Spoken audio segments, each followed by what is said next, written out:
नमस्कार, आप देख रहे हैं एबीसी न्यूज। मैं हूं आपके साथ उमेश गोस्वामी। राम मंदिर का निर्माण और एक बार फिर भड़काऊ बयान। एआईएमआईएम चीफ असदुद्दीन ओवैसी ने बयान जारी किया है। लगातार कि मुस्लिमों को भड़काने की कोशिश की है, ऐसा दावा कर रही है बीजेपी और अन्य हिंदू संगठन कि किस तरह से जो ओवैसी का बयान कि हमसे हमारी मस्जिदें छीनी जा रही हैं और युवाओं को अब एकजुट होने की ज़रूरत है। मंदिर, दरगाह और मस्जिद, दरगाह और मज़ार में पहुंचकर अब अपनी बात रखने की ज़रूरत है। और इस बयान के बाद अब देश की सियासत गर्मा गई है। बीजेपी हमलावर है तो हिंदू संगठन और संतों ने भी कड़ी प्रतिक्रिया की है, कड़ी नाराजगी जताई है। इस पर चर्चा करेंगे। आज हमारे साथ दो खास मेहमान फिलहाल स्टूडियो में मौजूद हैं।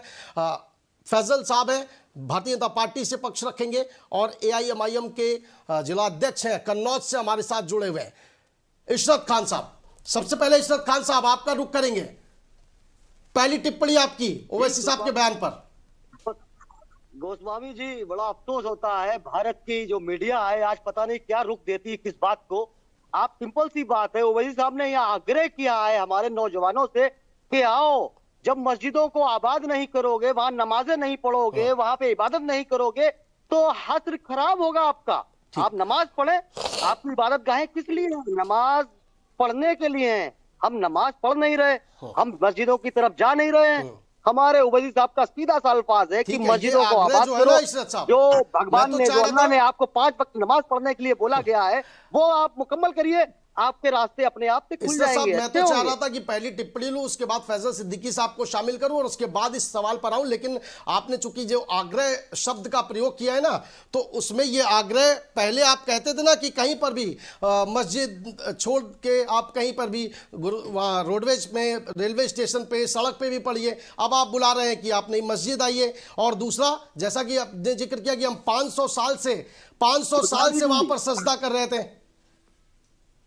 गोस्वामी जी, मस्जिदें बनी हैं नमाज पढ़ने के लिए, इबादत गाह है नमाज के लिए। यानी इस टिप्पणी को ये माना जाए, यानी इस टिप्पणी को ये माना जाए कि अब युवा जो है, मुस्लिम युवा जो है, अब वो दूसरे कामों में लग रहा है, अब वो रुख नहीं कर रहा है, तो ओवैसी साहब की चिंता बढ़ गई है, बुला रहे हैं कि नहीं वापस अपनी मस्जिदों में आइए। चिंता नहीं है, ओवैसी साहब की चिंता नहीं है, ये इस्लाम की चिंता है। इस्लाम ये कहता है कि हमने आपको दुनिया में अपनी इबादत के लिए भेजा है। ये अल्लाह कहता है, मेरा दीन कहता है।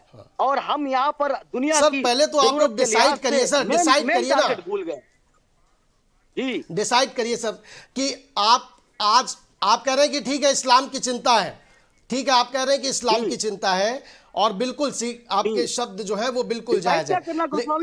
सर, आप पहले डिसाइड करिए ना। आप पहले कहते थे, आप पहले इस बात पर लड़ते थे कि हम इबादत कर रहे हैं, हम नमाज पढ़ रहे हैं, हम रेलवे स्टेशन पर पढ़ेंगे, हम रोडवेज स्टेशन पर पढ़ेंगे, हम सड़क पर पढ़ेंगे, हम कहीं भी पढ़ेंगे, आप हमें इसके लिए इजाजत दीजिए। आप इसके लिए लड़ रहे थे, अब आज आप इसलिए लड़ रहे हैं कि युवा मस्जिद नहीं पहुंच रहा है। सर, पहले डिसाइड कर लीजिए। हमारा कानून अगर ये कहता है तो हम कानून के साथ चलिए, हैं भाई। फैजल साहब को भी शामिल करते हैं, फैजल साहब को भी इस डिबेट में शामिल करते हैं।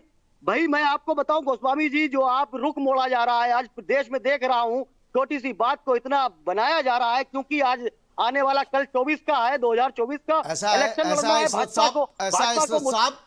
आज अगर देश का माहौल खराब होता है, असदुद्दीन ओवैसी कोई मोहल्ले या इलाके के नेता नहीं है, आप भी जानते हैं। और आज अगर वो मंच से ये बात बोलते हैं कि जागने की जरूरत है और हमसे हमारी मस्जिदें छीनी जा रही हैं, और ये देखने की जरूरत है कि कौन कर रहा है, नहीं तो आगे आने वाला वक्त और बुरा होगा। इस बयान के आप छोटे मोटे मायने हो सकता है आप निकाल रहे हो। मैं फैजल साहब को पहले डिबेट में शामिल करता हूं, उसके बाद आपके पास आऊंगा।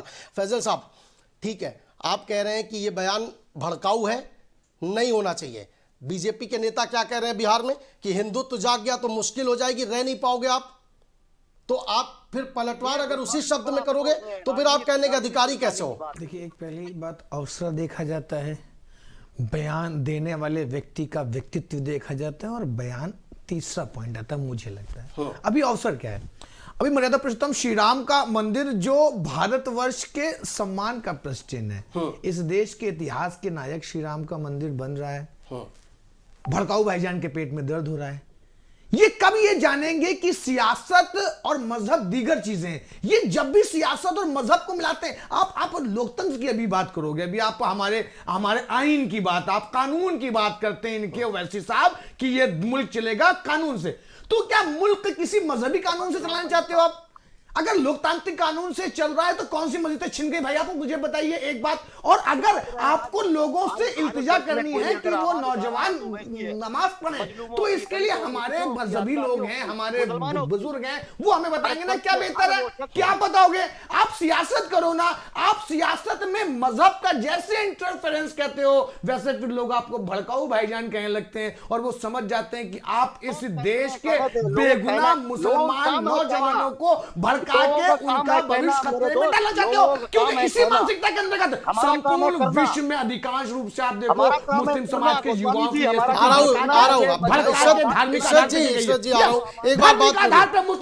बार बात पूरी हो जाने दीजिए। इशरत साहब आ रहा हूं आपके पास, आ रहा हूं इशरत साहब, आपको मौका दूंगा, आपको मौका दूंगा, बोलिएगा फैजल साहब जल्दी से पूरा। क्यों ये सियासत के लोग ये नहीं समझते हैं क्या मजहबी अलग काम है, सियासत के अलग काम है? आपको मजहबी काम करने तो आप वो करो ना। आप एक पॉलिटिकल पार्टी चला रहे हो, आग्रह कर रहे हो कि नमाज पढ़ना चाहिए, अच्छी बात है, बहुत अच्छी बात है, लेकिन ये पर्सनल आग्रह है, इसको सियासत में आप इन्वॉल्व क्यों करते हो? अच्छा, मस्जिदें 500 साल, अभी मैं यहीं पे इस बात को स्पष्ट कर दूं, जब मुझसे कहा गया नहीं बात तो पूरी करूंगा, मैं आ रहा हूं उसी मुद्दे पे आ रहा हूं। लेकिन अगर वो अपील कर रहे हैं अपने कौम के लोगों से कि एकता बनाइए और आकर के नमाज पढ़िए, इबादत करिए आकर के, तो इसमें बुराई क्या है? मैंने पहला शब्द इस्तेमाल किया था अवसर। मैंने सबसे पहला आपसे बात कही थी अवसर। किसी भी बात को कहने पे वो बात किस मौके पे, किस अवसर पे कही जा रही है, मायने ये लगता है। ठीक है, 500 साल आपने कहा, वहां 500 साल हमने नमाज पढ़ी। पुरातत्वविद के खान साहब की रिपोर्ट गवाह है। मैं इज्जत करता हूं उस इंसान की, मैं उसको अपना सलाम पेश करता हूं कि पुरातत्वविद के खान की रिपोर्ट के आधार पर कोर्ट ने यह निर्णय प्राप्त किया है। इस पर जवाब ले लेते हैं इशरत खान। ऐसे भी लोग हैं इस में, उनको भी याद करना होगा। 500 साल से सजदा कर रहे थे, अयोध्या का जिक्र किया, बाबरी मस्जिद का जिक्र किया, ये कहां का इतिहास बताता है? कौन सा इतिहास बताता है कि 500 साल से वहां पर सजदा कर रहे थे? बताइए, किस में लिखा हुआ है? सुप्रीम कोर्ट को तो आप देख रहे हैं, सुप्रीम कोर्ट का आपने डिसीजन पढ़ा होगा जी कि मस्जिद के होने के 500 साल पुराने साक्ष्य हैं। तो मैं इसमें ज्यादा शब्दावली नहीं कहना हूं सुप्रीम कोर्ट कि हमारी सर्वोच्च न्यायालय जब बोल रही है तो मैं क्या बोलूंगा? अगर ऐसा होता एक सेकंड फैजल साहब बोलने दिए। आप बताइए ना कि 500 साल से, पहली चीज तो सुप्रीम कोर्ट ने यह टिप्पणी की नहीं है, उन्होंने जो पुरातात्विक सर्वेक्षण हुआ है उसको बताया है कि उस आधार पर ऐसे कोई साक्ष्य नहीं मिले हैं कि किसी मंदिर को तोड़कर मस्जिद बनाई हुई, ये टिप्पणी हुई थी। उन्होंने ये नहीं कहा है कि उनकी मस्जिद के मस्जिद होने का साक्ष्य माना गया, मस्जिद होने का साक्ष्य है सर। आए नहीं इसका मतलब इशरत भाई, एक सेकंड फैजल साहब बोलने दिए। आप ये बताइए ना, वो आप डॉक्यूमेंट दिखा दीजिए जहां पर लिखा हुआ है कि 500 साल से सजदा कर रहे थे। बाबरनामा में अगर जिक्र है, बाबरनामा में अगर जिक्र है, आईने अकबरी में अगर जिक्र है, शाहजहांनामा में अगर जिक्र है, हुमायूंनामा में अगर जिक्र है, तो आप प्लीज ये बता दीजिए। और इबादत है नमाज, सजदा करना, नमाज मतलब सजदा करना। जब अगर मस्जिद बनी है तो इबादत गाह है। अरे साहब वही तो कह रहा हूं ना, वही तो कह रहा हूं, अच्छे से जानता हूं। 1858 में पहली एफआईआर दर्ज की गई थी, 1858 में, और उसमें भी उसका जो जिक्र है, जो अयोध्या में जहां पर पहली एफआईआर दर्ज की गई थी, उस एफआईआर में उसका जिक्र है बाबरी मस्जिद ए जन्म स्थान। तो जन्म स्थान शब्द क्या है सर? ये कौन सी आपके इस्लाम की जो भी किताबें हैं, ये जन्म स्थान का जिक्र क्या है और इस शब्द के मायने क्या है? पहले ये बता दीजिए जरा। अगर आप 500 साल से वहां सजदा कर रहे थे तो वो जन्म स्थान शब्द क्यों जुड़ा हुआ है? गोस्वामी जी आप ही बता दें, जब आप बोले जन्म स्थान है, मैं तो बाबरी मस्जिद जानता हूं, मैंने उतना ही सुना है, उसके अलावा तो नहीं सुना था। इशरत साहब मैं नहीं बोल रहा हूं, डॉक्यूमेंट बोल रहे हैं, और मैं केवल आपसे ये बात जानना चाह रहा हूं, और मैं इसको डिनाई भी नहीं कर रहा हूं कि 500 साल से आप सजदा नहीं कर रहे थे। साहब मुझे नहीं पता, मैं भिग हूं बिल्कुल, मैं तो जानना चाह रहा हूं, अपने दर्शकों को बताना चाह रहा हूं। सुप्रीम कोर्ट ने ये तो माना कि वहां पे मस्जिद थी और मस्जिद को शहीद किया गया। दोनों अलग अलग मसले हैं इशरत भाई।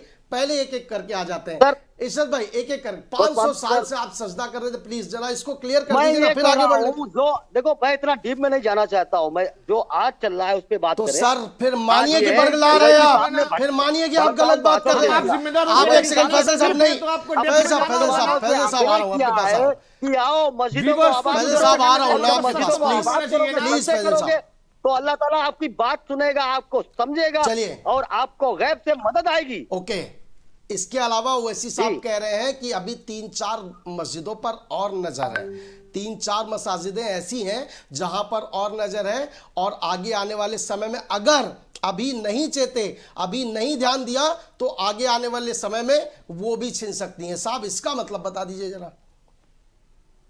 वो भी यकीन नहीं है संविधान पर, देश के कानून पर। आबाद नहीं रखोगे तो जब अल्लाह के घर को आबाद नहीं करोगे तो घर वो खंडर हो जाएंगे। नौजुबिल्ला कहना नहीं चाहिए। हमें ये करना है कि मस्जिदों को आबाद करना है, जिसके लिए उन्होंने आग्रह ये किया है। धार्मिक काम है, धार्मिक लोगों एक को सेकंड, करने एक दीजिए ना। सेकंड, एक सेकंड, एक सेकंड, ये एक मजहबी सेकंड, काम एक सेकंड, मजहबी एक लोगों को करने सेकंड, दीजिए। फैजल साहब एक सेकंड ना, रुकिए ना, एक सेकंड रुकिए, बताइए बताइए अपनी बात पूरी मेरे कीजिए। दोस्त को दर्द हो रहा है, ओवैसी साहब ने क्यों कहा? इशरत भाई, पूरी आप कीजिए। भ्रमित कर रहे हैं इस मुल्क के मुसलमानों को। आप आपके लगातार ओवैसी साहब भड़का रहे हैं इस मुल्क के मंदिर मुसलमानों को। मेरे नौजवानों का भविष्य अंधकार में करना चाहते हैं आपके ओवैसी साहब। वो तो अपनी सियासत चमकाना चाहते हैं, लेकिन उनकी सियासत चमकाने में हमारे नौजवानों के क्या हालात हो रहे हैं। मेरे ख्याल से आपकी निगाह वहां तक नहीं जा पा रही मेरे दोस्त। मैं आपकी निगाह भी समझ रहा हूँ कि वो कहां तक जा सकती है। तो मुझे नहीं समझ में आ रहा कि आपकी निगाह में ये चीज, आप इस बात को समझ ही पा रहे कि नहीं पा रहे कि मुल्क के नौजवान, खास तौर से मुसलमानों के साथ आप किस माहौल को बनाने जा रहे हैं। राजनेताओं को पूरे भारत में दर्द होने लगा। दर्द क्यों होने लगा भाई? आप कोई फैक्टर नहीं हुआ, पता नहीं कहां से। नहीं ये ओवैसी साहब, क्योंकि ओवैसी साहब is not a factor for us. वो हमारे लिए कोई समीकरण ही नहीं है, वो हमारे सामने कहीं कहीं खड़े ही नहीं होते हैं। मेरा उनसे कोई वास्ता मतलब नहीं है, लेकिन अगर चैनल पे खड़े होकर देश में एक मुसलमान नेता के तौर पे अगर ये बात कहोगे तो मुझे दर्द होगा, मुझे दर्द होगा ना। एक मुसलमान के तौर पे अगर आप किसी चैनल में आप ये बात कह रहे हो कहीं पे, गलत है, ये गलत है। अब हम मुसलमानों को क्यों बदनाम करना चाह रहे हैं? 500 साल बाद अगर आज राम मंदिर बन रहा है तो पता नहीं क्यों पेट में ओवैसी साहब के दर्द हो रहा है। मुल्क के आम मुसलमान को इस बात से कोई मकसद नहीं है। जिस दिन से कोर्ट ने ये चीज कहा कि यहाँ पे मंदिर था, मुल्क के मुसलमानों ने उससे अपना वास्ता खत्म कर लिया। एक सेकंड फैजल साहब रुकिए। ओवैसी साहब को अफसोस है अपनी नौजवानों पर, इशरत भाई, जो आज मस्जिदों का रुख ना करके मार्केट का रुख कर रहे हैं। इशरत भाई संविधान पे भरोसा रखते नौजवानों पर, हैं? इशरत भाई संविधान पे भरोसा रखते हैं? बाजारों का सुप्रीम कोर्ट पे रखते हैं? संविधान पे भरोसा रखते हैं? सुप्रीम कोर्ट पर रखते हैं? क्या सर? संविधान सुप्रीम कोर्ट पर मेरा रखते हैं? पहला ग्रंथ है भारत तो का। उन्हीं का तो सुप्रीम कोर्ट का ही निर्णय है ना सर। आप पहले कहते चले आ रहे थे, जी। आप पहले कहते चले आ रहे थे जी। फैसले से पहले कि न्यायालय जो भी निर्णय देगा हम उसके साथ खड़े रहेंगे। सर, अब सुप्रीम कोर्ट ने दे सर, दिया है। ऐसे मैं- समय में जब भव्य राम मंदिर का निर्माण हो रहा है, ऐसे समय में ऐसे बयान क्यों इशरत भाई? बयान सिर्फ मैं कह रहा हूं क्या कहा उन्होंने। अभी एक गई है, बाकी चली जाएंगे। अपनी मस्जिदों का तरफ रुख करें। 22 जनवरी नहीं का करोगे अच्छा तो 22 हालात जनवरी का क्या बदतर प्लान हो है? जाएंगी। कौन सी मस्जिद गई है? एक सेकंड रुकिए ना, एक मिनट रुकिएगा, आप एक मिनट रुकिए ना। कौन सी मस्जिद गई है? एक मस्जिद बताइए जो भारतवर्ष में मुसलमानों के हाथ से गई है। मंदिर तोड़ के बनाई हुई मस्जिद गई है। मैं वही सवाल पूछने जा रहा हूं ना, मैं वही कोर्ट कह रहा ना इस बात को। मैं वही सवाल पूछने जा रहा हूं कि कौन सी मस्जिद गई है और कौन सी चली जाएगी, ये भी तो जरा साफ कर दीजिए। और केवल जब किसी दूसरे के जवाब विरुद्ध देने बात दीजिए। हो, जब किसी दूसरे के विरुद्ध बात हो तो कानून को मानिए, और जब कानून अपना एक काम सेकंड। करे, आपके मन की बात ना हो तो कानून पे ही प्रश्न है। एक सेकंड, अकीदा तो एक होना आप होगा। सवाल उनसे किया तो उनको साफ करने दीजिए ना, उनको जवाब देने दीजिए। पूरे भारत वर्ष के मुसलमानों ने स्वागत किया उसके सुप्रीम कोर्ट के आदेश का। माशाअल्लाह, ये बिल्कुल गुड, ये कहना चाहिए, ये कहिए। उससे ये हमको क्या? आपको सबको उससे पहले ये भी मिलकर तो- इस ये भी तो लोकतांत्रिक मानिए, वहाँ पे व्यवस्था की बाबरी इज्जत मस्जिद करनी थी। चाहिए, इसकी कद्र करनी चाहिए। हमको अपने ये बहुसंख्यक भी तो भाइयों की मानना चाहिए, भावनाओं का बाबरी सम्मान मस्जिद करना थी। चाहिए। उनके सुप्रीम लिए कोर्ट राम बहुत मान रहा बड़ा है, नाम है, आप नहीं मानोगे। और राम आप जिस नहीं मानोगे। स्थल पे वो जहां उनका गांधी जी जन्म हुआ साथ वो चुने उनके हैं कि लिए नहीं? उनके प्राण प्रतिष्ठा का आपने प्रश्न है रिपोर्ट भैया। पढ़ी, सब कुछ पढ़ा, हमें तो साथ वेलकम चुने करना हैं कि चाहिए। नहीं? हम अपने भाइयों के साथ, हमारे बहुसंख्यक समाज के मित्रों के साथ हर्षोल्लास के साथ 22 जनवरी को हम सेलिब्रेट भी करेंगे, क्योंकि इस मुल्क के इतिहास के नायक मर्यादा पुरुषोत्तम श्री राम का मंदिर बन रहा है। ऐसा हम करेंगे तो इस देश में लोकतांत्रिक व्यवस्था ज्यादा मजबूत होगी, आपसी भाईचारा ज्यादा अच्छा होगा। ठीक है, वापस आ रहे हैं फैजल साहब। ठीक है, अगर मान लीजिए हम कह रहे हैं कि ओवैसी ने जो बयान दिया आपके हिसाब से वो समय के हिसाब से बयान गलत है, आपका ऐसा कहना है कि जो समय है देश में जो राम मंदिर का निर्माण हो रहा है, जो राम मंदिर की लहर चल रही है, राम भक्त जो लगातार इस फैसले से बेहद खुश हैं और राम मंदिर निर्माण पर प्रसन्नता जाहिर कर रहे हैं, वैसे में इस बयान के मायने गलत है, आपका ये कहना है। सर, आपके नेता किस तरह से बयान दे रहे हैं, वो उसको जायज ठहराएंगे? हमारे किस नेता ने क्या बिहार में आपके पूर्व मंत्री रहे हैं, उन्होंने साफ कहा है कि ऐसे बयान देंगे अगर हिंदुत्व भड़क गया ना तो रह नहीं पाओगे साथ देश में। आप एक बताओ ना, आप एक रह नहीं पाओगे देश में। आप एक बात बताओ, एक तरफ एक राष्ट्रीय अध्यक्ष एक दल का, ठीक है, जो अपने आप को इस मुल्क के मुसलमानों का चेहरा बनाना चाहते हैं, नहीं, लेकिन चेहरा बनाना चाहते हैं, मानते हैं अपने आप को मुसलमानों का चेहरा, वो जब किसी बात को कह रहा है एक विषय, और अगर हमारे किसी मंत्री ने कोई बात कही कहीं पे किसी चीज से खिन्न होके, तो हमारी पार्टी उस लेवल पे, आपने देखा नहीं इससे पहले क्या, नूपुर शर्मा से लेके तमाम उदाहरण आपके सामने मौजूद है, जब भारतीय जनता पार्टी ने अपने ही कार्यकर्ता को, क्योंकि उसने किसी भी धर्म मजहब के खिलाफ बोला, तो उस कार्यकर्ता को बैठाया है। ठीक है, बिल्कुल। बीजेपी का सवाल, ठीक है, एक छोटे से ब्रेक का वक्त हो गया है। बीजेपी का कहना है कि एआईएम के चीफ असदुद्दीन ओवैसी धर्म में राजनीति को शामिल कर रहे हैं, ऐसा नहीं करना चाहिए। वापस बीजेपी से पूछेंगे कि यही आरोप तो आप पर भी है साहब, कि आप धर्म को राजनीति में शामिल कर रहे हैं। राजनीति अलग है, सियासत अलग है, लेकिन आप राम मंदिर मुद्दे को, काशी विश्वनाथ मुद्दे को, सोमनाथ मंदिर को और अब मथुरा मंदिर को आप शामिल कर रहे हैं। छोटा सा ब्रेक ले रहे हैं, जल्द वापस लौटेंगे, छोटा सा ब्रेक।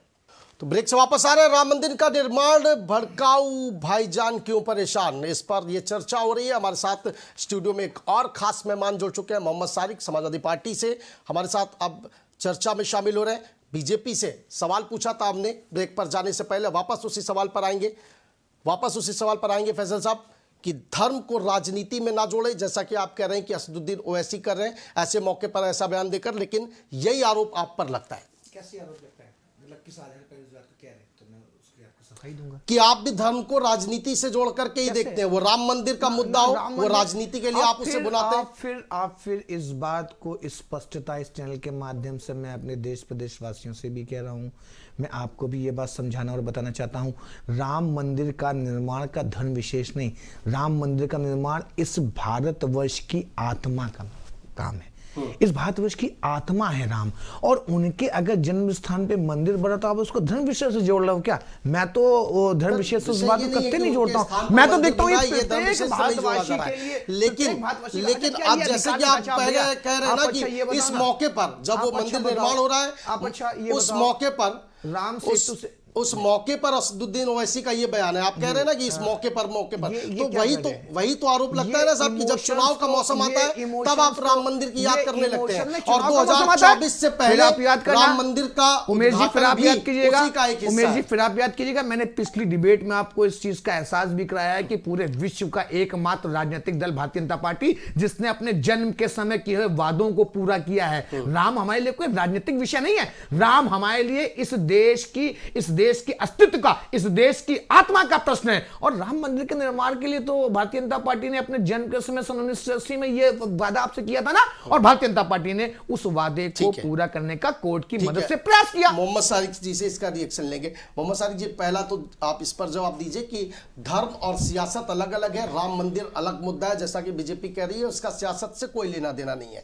दूसरा, असदुद्दीन ओवैसी का बयान ऐसे समय में जब 22 जनवरी को राम मंदिर उद्घाटन की तारीख है, प्राण प्रतिष्ठा कार्यक्रम होना है, ऐसे समय में इस बयान के क्या सियासी मायने हैं, इस पर टिप्पणी।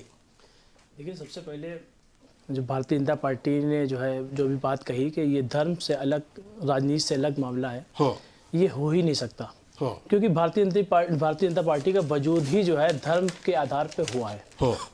जब वो अपने वजूद की लड़ाई भारतीय जनता पार्टी लड़ रही थी, उनके कोई भी एमएलएस या एमपीज नहीं थे, तब उन्होंने राम मंदिर आंदोलन से शुरुआत उन्होंने करी, और आज यहाँ तक अगर पहुँचे तो वो धर्म आधारित है। वो हर मौके पे धर्म, हर छोटे छोटे मुद्दों को धार्मिक चोला उड़ाकर सिर्फ अपने स्वार्थ का हमेशा फ़ायदा उठाते आए लगातार, और उसका ये कारण है कि आज देश के अंदर इतना ज़्यादा धार्मिक उन्माद फैला हुआ है। दूसरी बात आपने करी असदुद्दीन ओवैसी साहब की, तो सबसे पहले मैं ये पूछना चाहता हूँ ओवैसी साहब ने जो बयान दिया है, एक मुस्लिम की हैसियत से दिया या एक लीडर की हैसियत से दिया? अगर उन्होंने एक मुस्लिम की हैसियत से दिया है तो फिर ये लगता है हो सकता है चलो एक मुसलमान होने के नाते उनके अंदर जो जोश आया उन्होंने ये बात कही। लेकिन अगर एक नेता के, एक भारतीय नेता के नाते अगर उन्होंने बयान दिया तो ये बयान उनके लिए बेहतर नहीं है। इरशाद खान साहब जवाब दीजिए। उनके लिए समाजवादी पार्टी से मोहम्मद सारिक जी हमारे साथ जुड़ चुके हैं, शारिक जी, और उनका ये सवाल है कि ये किस हैसियत से असदुद्दीन साहब का ये बयान है, मुस्लिम नेता की हैसियत से या फिर मुस्लिम की हैसियत से? एक भारतीय मुसलमान जो अपने हुजूर की शान में, जिसके सदके सारा कायनात है, जब बात होती है तो वही आता है, मॉब लिंचिंग होती है तो वही आता है, 3 तलाक होती है तो वही आता है, सब मसले मसाइल पे जब वो आता है, अगर वो आ रहा है, ये बता रहा है नौजवानों मस्जिदें खाली पड़ी हैं, मस्जिदों की तरफ रुख करो, तो ये चीजें जोड़ी क्यों जाती हैं भड़काऊ भाईजान के नाम से? मुझे ये समझ नहीं आता है। वो लगातार मुसलमानों की बात कर रहा है, वो लगातार दलितों की बात कर रहा है, वो लगातार मजलूमों की बात कर रहा है। कौन करता है बात, बताओ? अगर बात कर रहा है तो उसको धार्मिक तरीके से जोड़ा जाता है। देश के मजलूमों से आप नमाज पढ़ने का आग्रह कर रहे हैं, देश के दलितों से आप नमाज पढ़ने का आग्रह कर रहे हैं, यह आग्रह अगर धार्मिक नहीं है तो यह आग्रह क्या है? ये कैसे, कौन सा चोला ओढ़ के आप लोग राजनीति करना चाहते हो भैया? ये कौन सा चोला है? जब वोट लेना है किसी दलित का, किसी गैर मुस्लिम का, तो आप सबको बता दोगे सेक्युलर है, और आपकी आप निहायती ऊपर से लेके नीचे तक सिर्फ धार्मिक नकारात्मकता में डूबे हुए लोग, धार्मिक नकारात्मकता। ठीक है फैसल साहब, मेरे शब्द ये बताइए। क्या बात कर रहे हो? ठीक है, धार्मिक नकारात्मकता अलग चीज हो गई है। वो सिर्फ आग्रह कर रहा है, वो बता रहा है कि अल्लाह ने आपको इस दुनिया में याद दिला रहा है कि ये मस्जिदें अगर तो इन लोगों के दर्द, चिंता किस बात की हो रही है? इससे साहब चिंता किस बात की हो रही है, डर किस बात का लग रहा है? जो ओवैसी साहब कह रहे हैं कि अभी 3-4 मस्जिदें और हैं जिन पर नजर है और जिनको भी आगे छीन लिया जाएगा, तो डर किस बात का लग रहा है, किससे लग रहा है? अगर अभी नहीं सुधरे तो हालात बदसे बदतर हो जाएंगे। अगर अभी नहीं मांगा, क्या नहीं माना साहब, समझाइए तो एक बार कि क्या नहीं माना, क्या हालात बदतर हो जाएंगे? क्या भरोसा नहीं है कि जाओ उससे रो के मांगो? सर निशाने पे कौन है, निशाने पे कौन है, ये भी क्लियर कर दीजिए, उनको आबाद करो, ये भी क्लियर कर दीजिए। देखिए जलेबी मत बनाइए इसरा साहब, जलेबी मत बनाइए, एक बार क्लियर कीजिए, तो क्लियर कीजिए निशाने पर कौन है, डर किससे लग रहा है, कौन मस्जिद छीनने जा रहा है आपसे? मैं सीधे अल्फाजों में बता रहा हूँ, कौन टारगेट कर रहा है, कौन मस्जिद छीनने जा रहा है, ये भी तो बताइए ना। ये थोड़े हवा में बात मत कीजिए, कौन छीनने जा रहा है, कौन छीनने जा रहा है, निशाने पर कौन है, कौन टारगेट कर रहा है, स्पष्ट बोलिए ना। भाई मस्जिदें वो लोग छीन लेंगे, वो लोग कौन है हो या पूरे दुनिया में बता रहा हूं। अगर आपने जहां पे अपनी मस्जिदें खाली छोड़ी तो वो छीन ही जाएंगी। कौन लोग है वही तो जानना चाह रहे हैं, कौन है आप ये भी तो बताइए ना। मुझे ये बता दें, आप आज के दौर में आज अपने घर 1 साल ना रहे, ना रहे तो दूसरे लोग कब्जा कर लेंगे कि नहीं कर लेंगे? अच्छा आदमी तो नहीं आएगा। नहीं ऐसा नहीं। एक सेकंड, मेरे घर पे चोर आएगा मेरे घर पे, तो आप क्या कहना चाहते हैं इसका मतलब? एक सेकंड रुकिए। और दूसरी चीज मतलब ये है कि आप अब घरों को आबाद रखते हो, वैसे ही मस्जिदों को आबाद रखो। नौजवानों जाओ मस्जिदों में नमाजें पढ़ो और उससे रो के दुआएं मांगो। ठीक है और वक्त बदलेगा इंशाअल्लाह। आप उससे इत्मीनान रखो, जो इस पूरी दुनिया को कोई चला रहा है उसे आप भगवान बोलते हो। पूरी दुनिया को कोई चला रहा है, पूरे ब्रह्मांड को कोई चला रहा है, वो अल्लाह ताला या भगवान है। उससे मांगो, उससे किसी से नहीं मांगो। आते हैं आपकी इस पर क्या राय? ये बीजेपी कह रही कि ये वक्त गलत है, ये समय गलत है, जब राम मंदिर का प्राण प्रतिष्ठा कार्यक्रम होना है, ऐसे में असदुद्दीन का ये बयान भड़काऊ बयान है। आप युवा भी हैं, आप मुस्लिम कौम से भी आते हैं, आपकी टिप्पणी। आपने ये अपील करी है, मैं ये अपील आपके चैनल के माध्यम से मैं खुद मोहम्मद शारिक अपील करता है कि ए मुसलमान, ए नौजवानों, आपकी मस्जिद खाली, आप नमाज की तरफ जाइए, इबादत की तरफ जाइए। मैं खुद अपील कर रहा हूँ, क्योंकि इबादत और प्रे करना कोई गलत बात नहीं है। अगर उन्होंने सिर्फ ये बात कही तो ये बहुत अच्छी बात है, कोई गलत बात नहीं है। भाई कोई भी अपनी प्रार्थना के लिए कह सकता है, कह सकता है, लेकिन हाँ बिल्कुल, मैं आ रहा हूँ, मैं उसी पे आ रहा हूँ, मैं उसी पे आ रहा हूँ, मैं उसी पे आ रहा हूँ। चलिए पूरा कर लेने दीजिए। मुझे लगता है आपको ही लाऊंगा। मुझे लगता है जिस तरह तेलंगाना के चुनाव हुए, सरकार वहां से जो है चली गई, जिस सरकार में एआईएम साथ में थी टीआरएस के साथ, तो कहीं ना कहीं हताशा नजर आती है। और ये वक्त बिल्कुल सही बात है कि इस वक्त पे जब जो है पूरा देश का विपक्ष एक होकर इंडिया गठबंधन बनाकर एक नई जो है ऊर्जा के साथ आ रहा है, तो इस तरह बयान देकर कहीं ना कहीं लोगों को डिस्टर्बेंस करने का मौका मिल जाता है। आप अपील करिए, मैं खुद अपील कर रहा हूं आपके चैनल के माध्यम से, लेकिन कहीं ना कहीं थोड़ा वक्त भी देखना चाहिए। ये बिल्कुल सही बात है कि आप उसको धार्मिक रंग ना दे दें, क्योंकि जब भारतीय जनता पार्टी 100%, मैं 100% कह रहा हूँ, 100% धार्मिक पार्टी ही है। ये धार्मिक रंग कहां से नजर आ रहा है मोहम्मद सादिक साहब आपको? वो अपनी कौम के युवाओं में, अपने लोगों के बीच वो खड़े हैं। और मैंने खुद आपके चैनल के माध्यम से मैंने अभी अपील करी। चलिए एक बार अपने दर्शकों को वो बयान सुनाते हैं। एक बार दर्शकों को और अपने मेहमानों को वो बयान सुनाते हैं कि असदुद्दीन ओवैसी ने क्या क्या कहा है, उसके बाद फिर से चर्चा में वापस लौटेंगे। एक बार वो बयान सुनाते हैं। नौजवानों, मस्जिदों को आबाद रखो।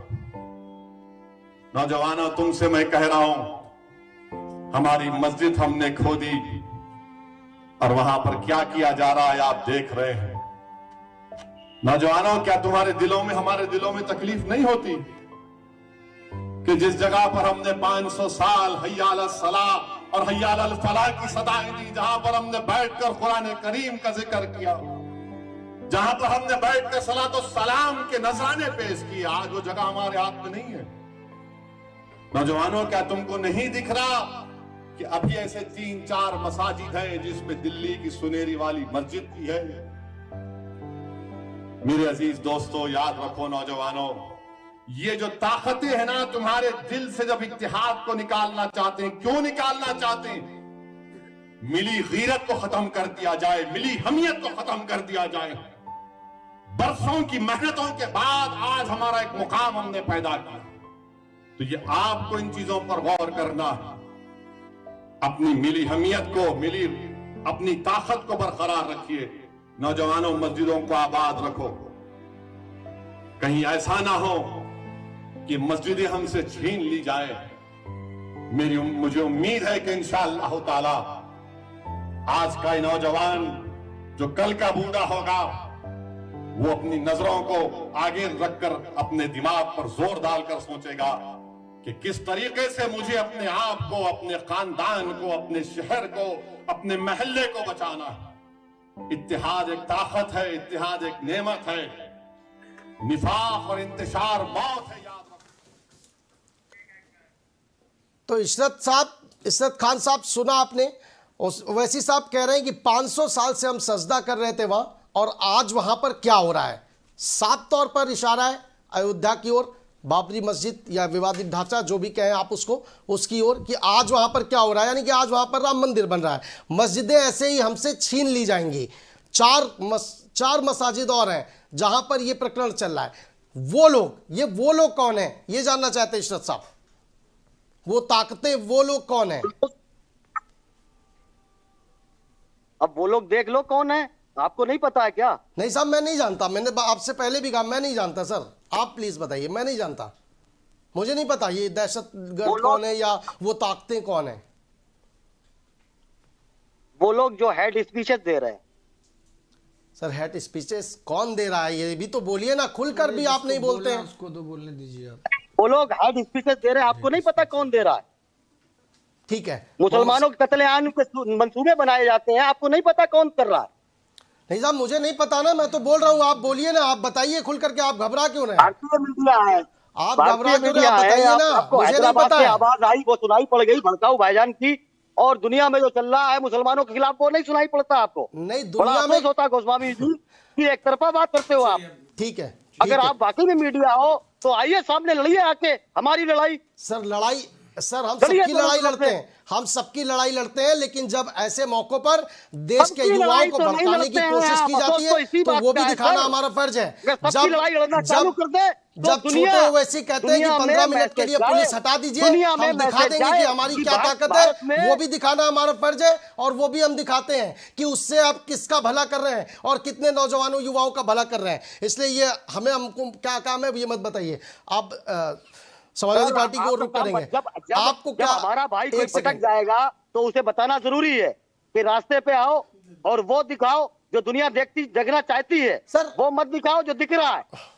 ठीक है, आप पहले एक बार पूछ तो लीजिए उन युवाओं से कि वो आपकी बात मानने को तैयार भी है या नहीं है। आज आपको बुलाना पड़ रहा है कि मस्जिदें खाली हो गई हैं, अब वो दूसरे कामों में लग गए हैं, अब वो दूसरे व्यापार में, पढ़ाई लिखाई में लग गए हैं। आपको बुलाना पड़ रहा है, आप कह रहे हैं कि हम उनको रास्ते पर लाने के लिए बोल रहे हैं। अफसोस है इस बात से कि वाकई में हमने मस्जिदों की तरफ रुख करना बंद कर दिया है, जिसका नतीजा ये है कि आज हम परेशान हैं। ठीक है, ये कोई और बात नहीं है, ये हमारे अमाल है जो हमने काम किए, उसका काम का सजा मिल रही है हमको। नहीं, हम किसी से कोई शिकवा नहीं कर रहे हैं, हम अल्लाह से मांगेंगे, इंशाल्लाह फिर वो हक वापस लेंगे। मुझे यकीन है, मुझे उम्मीद है कि मैं नए रास्ते पर चलकर आगे ये सब चीजें छीनूंगा। अखिलेश यादव का कहना है कि बीजेपी क्यों क्रेडिट ले रही है राम मंदिर का? सुप्रीम कोर्ट का फैसला आया, उसके बाद बन रही है, बीजेपी चिल्ला रही है कि नहीं हम बनवा रहे हैं, हम बनवा रहे हैं। ये अखिलेश यादव का कहना है। तो बीजेपी तो बार बार कह रही है कि हमारी पार्टी का जब गठन हुआ तब से हमारा ही नारा था और हमने कोशिश की है। भारतीय जनता पार्टी का नारा शुरू से रहा, लेकिन ये फैसला पूरी देश की जनता ने देखा कि माननीय जो है सुप्रीम कोर्ट के द्वारा आया और उसी के आधार पे इस देश के सभी नागरिकों ने उसको उस फैसले को एक्सेप्ट किया, तब जाके जो है कार्य हो रहा है। तो बिल्कुल राष्ट्रीय अध्यक्ष ने बिल्कुल सही कहा, बिल्कुल साफ कहा कि इसमें क्रेडिट क्यों लिया जा रहा है। वैसे भी हमारे जो देश के प्रधानमंत्री जी हैं वो कहते भी हैं आपदा में अवसर ढूंढो, ये तो मान ली उनके लिए संजीवनी बूटी साबित होने जा रही है। तो वो तो हर छोटे छोटे मसले के लिए जो है बड़ा बड़ा इवेंट बना देते हैं, इवेंट बनाते हैं। ये सिर्फ एक संजीवनी बूटी साबित होने जा रही है, मान चुके हैं आप। होने के वो हर चीज छोटे छोटे मसलों को एक बड़ा इवेंट बना के भाई, जब मैं आपको मौका देता हूं ना तब आप बोलते बड़ा बड़ा इवेंट बना के पेश करते हैं। दूसरे मेहमानों को बोलने दीजिए, मैं फिर वापस आपके पास आऊंगा, भारतीय जनता पार्टी का ये काम ही है कि वो छोटे छोटे मुद्दों को जो है अपने फायदे के लिए इस्तेमाल करना। ठीक है, फैजल साहब बात कह रहे हैं जो हम सुन नहीं पा रहे, कौन सी ऐसी बात आप कहना चाहते हो? चलिए मैं इतनी देर में आप दोनों लोगों ने जो बात की ना वो बातें बताता हूं एक बार कि आप लोगों ने क्या कहा। अभी बताया गया आपदा में अवसर भारतीय जनता पार्टी ढूंढ रही है। मेरे काबिल दोस्त को मैं याद दिला दूं कि निहत्थे राम भक्तों पे गोली चलवा के आपदा में अवसर मुलायम सिंह यादव ने ढूंढा था मुस्लिम वोटों को एक तरफा करने। लाइन ऑर्डर का मेरे पालन किया बनाया, मेरे लाइन ऑर्डर अभी बताऊंगा, लाइन ऑर्डर बताएंगे। अभी एक मिनट तूने बात कही, आपके वक्त में नहीं बोला था, आपके वक्त में नहीं बोला अपना और कानून व्यवस्था को बनाए रखने के लिए फिर मौका आएगा, फिर बोलिएगा, बिल्कुल, लेकिन मैं आपकी बात का यहाँ पे खंडन करूंगा। अभी आपका मौका आएगा फिर बोलिएगा ना, आप जब आपका मौका आएगा फिर बोलिएगा ना, जिसका टाइम उसको तो बोलने दीजिए। दूसरी बात, हाँ अभी ये बताया गया, अभी एमआईएम ने कहा मस्जिदें छीन ली गई। कौन सी मस्जिद छीन ली गई? इस मुल्क के मुसलमानों को गुमराह करके तुम्हें क्या मिलने वाला है मुझे नहीं मालूम। दूसरी बात, कत्लेआम के मंसूबे बनाए जा रहे हैं। ये आपकी कौन सी इंटेलिजेंस एजेंसी है जो आपको आके बता रही है कि हिंदुस्तान में मुसलमानों के कत्लेआम के मंसूबे बनाए जा रहे हैं? इसी मानसिकता ने बगल के इस्लामिक देशों में जहां पे हुकूमत है ना इस्लाम की, वहां देख ली क्या स्थिति कर दी। इसीलिए घर में बैठे बैठे कत्लेआम के मंसूबे बने जा रहे हैं। यानी कि आप मुसलमान के बीच जब आप इस बात को कहोगे उसके दिल में आप डर पैदा कर रहे हो, और डर पैदा करके वोट, और हमसे कहते हो कि हेट स्पीच, कोई बात हुई ऐसा सर घुमा लिया, वो हेट स्पीच हो गई साहब। अरे क्या हेट स्पीच हो गई? अगर भारतवर्ष में रह के अगर मर्यादापुरुषोत्तम श्री राम के मंदिर के लिए गिर गया तो हेट स्पीच हो गई। और आप जब कह रहे हो कत्लेआम के मंसूबे बन रहे हैं, कहां बना मंसूबा? आपके खिलाफ एफआईआर होनी चाहिए कि आपने इस मुल्क के मुसलमानों को भड़काने का काम किया है। कत्लेआम किस आधार पर आपने कत्लेआम का मंसूबा, आपको यह बात स्पष्ट करनी होगी। कत्लेआम के मंसूबे से आपका अर्थ क्या है? कहां पे हो रहा है मंसूबा? आप ये हेट स्पीचेस नहीं सुनते हैं? हेट स्पीच अभी अब तो नहीं, अरे बात मत बदलो। फैजल साहब नाम ले रहे हैं, आप बात मत बदलो। हेट स्पीच देने वाले कौन है? हेट स्पीच कौन है? और आपकी कत्लेआम के मंसूबे आपने किससे कहा? ये आप नहीं बता पा रहे ना, मैं क्लियर करिए। मैं उत्तर प्रदेश पुलिस से आपके संदर्भ में बात करूंगा। ये आपके विषय को उत्तर प्रदेश पुलिस जाने के लिए आपकी आवाज जा रही है, बात कर रहे हो। स्वामी नरसिंहानंद याद है कि नहीं याद है? आप जो स्वामी नरसिंहानंद याद है कि नहीं याद है? फैजल साहब को स्क्रीन पे दिखाइए। एक सेकंड, सांसद प्रवेश वर्मा याद है कि नहीं याद है? नहीं, फैजल और मोहम्मद शारिक को आप एक वक्ता को यहाँ बैठा के आप उनसे सवाल जवाब करिए, ना कि उनको दहशत दिखाइए। आप उनको दहशत दिखा रहे हैं। आप किसी के भी कोई झूठा इल्जाम अगर इस मुल्क की गंगा जमुना सभ्यता को खंडित करने का काम करोगे, विरोध होगा। ये गलत बात कही। देखिए सबसे पहले आतंकवादी मानसिकता के लोगों को जेल जाना होगा, इनको मुकदमे लगेंगे इनके खिलाफ, तब ये सही होंगे। बुलाकर किसी की आवाज नहीं है। शारिक जी आप दोनों की आवाज नहीं जा रही है, प्लीज, और इसकी इजाजत भी नहीं देंगे। देखिए व्यक्तिगत होने की जरूरत नहीं है, व्यक्तिगत होने की जरूरत नहीं है। एक चर्चा है, लोगों तक तथ्यों के साथ जानकारी नहीं जाएगी। ऐसे चिल्लाकर आप केवल समय बर्बाद कर रहे हैं, और दर्शक रिमोट लेकर के बैठता है। फैजल साहब, शारिक साहब, दर्शक रिमोट लेकर के बैठता है, और वो आपकी इस तरह से आपस में ये आपका वाद संवाद सुनने नहीं बैठा है ना फैजल साहब। तो तथ्यों के आधार पे जो जानकारी है वो से रखिए। नहीं, एक सेकंड, लेकिन उसका एक तरीका है। मैं शारिक साहब को फिर से वापस लाना चाहता हूं। शारिक साहब, इसमें समस्या क्या है? अगर वो जिस तरह से बात कर रहे हैं कि वो उन्होंने राम मंदिर का जिक्र किया, राम मंदिर उनके एजेंडे में था और अब बनाया जा रहा है, और AIMIM के जो चीफ हैं उन्होंने ऐसे मौके पर ऐसा बयान दिया, उसको लेकर के पलटवार कर रहे हैं। आपको क्यों चिंता हो रही है? देखिए, ये एक सिक्के के दो पहलू हैं। एक सिक्के के दो पहलू हैं। ये नुरा कुश्ती करके देश की जनता को परेशान करने का काम करते हैं। हाँ। ये एक सिक्के के दो पहलू हैं, बिल्कुल साफ साफ। यहाँ पे A और B दोनों, यानी ओवैसी का नहीं, दोनों ये एक सिक्के के दो पहलू हैं। ये देश की जनता को इस तरह गुमराह करते हैं। वो हिंदू को उकसाते हैं, मुस्लिम को उकसाते हैं, और नुकसान होता है आम जनमानस का। एक भूखा पेट जो आज इंसान होता है, उसको चाहे हिंदू मुस्लिम समझ में नहीं आता, उसको 2 वक्त की रोटी समझ में आती है। यहाँ का देश की जनता परेशान हाल में घूम रही है। आज कितनी बड़ी देश के अंदर हड़ताल होगी, इसके ऊपर कोई चर्चा नहीं होती है। बस इस तरह का हिंदू मुस्लिम करके क्या चुनावी माहौल कर रहे हैं आपकी बुनियाद क्या होनी चाहिए? आप जो है इस देश को अखंड बनाने के लिए क्या हमारी बुनियाद होनी चाहिए, इस पर चर्चा करिए। ये कौन सी चर्चा है? और ये एक सिक्के के दो पहलू, हमेशा इसी मौके पर आकर सब करी जाती है, हमेशा ऐसी करी जाती है। देखिए, मैं इसको बिल्कुल नकारूंगा, साफ नकारूंगा। चर्चा इसलिए जरूरी है कि जब अखिलेश यादव कहते हैं कि जब ये फैसला माननीय सुप्रीम कोर्ट के माध्यम से दिया गया, जब ये फैसला माननीय सुप्रीम कोर्ट के माध्यम से दिया गया, तो इसका श्रेय सुप्रीम कोर्ट को जाना चाहिए, किसी विशेष को जाना चाहिए। ठीक है, आप खुद बताइए। बिल्कुल ठीक है, लेकिन ये चर्चा आपने कहा कि क्यों हो रही है, लेकिन जो हमारी मूलभूत सुविधाएं हैं उस पर चर्चा हम लगातार पिछले कई सालों से नहीं हो रही। करते रहते हैं सर, लगातार करते रहते हैं। फिर से मौका देंगे आपको, आइएगा और बताइएगा, हम आंकड़े भी निकालेंगे कि क्या समस्या। एक सेकंड फैजल साहब, एक सेकंड। नहीं, देखिए, डाइवर्ट करेंगे तो काम नहीं चलेगा ना। आज जो टॉपिक है हम उस पर पहले बात करेंगे ना। चर्चा मोहम्मद शारिक साहब इसलिए जरूरी है कि जब अखिलेश यादव कहते हैं ना कि समाजवादी पार्टी अगर सत्ता में होती तो 6 महीने और साल भर के अंदर राम मंदिर बनवा देती, और प्रभु श्री राम का मंदिर बनना चाहिए। वो पार्टी कहती है जिस पर आरोप है कार सेवकों पर गोलियां चलवाने का। फैजल साहब, एक सेकंड रुकिए ना, मैं सवाल कर लूं, उसके बाद मैं आपसे पूछूंगा।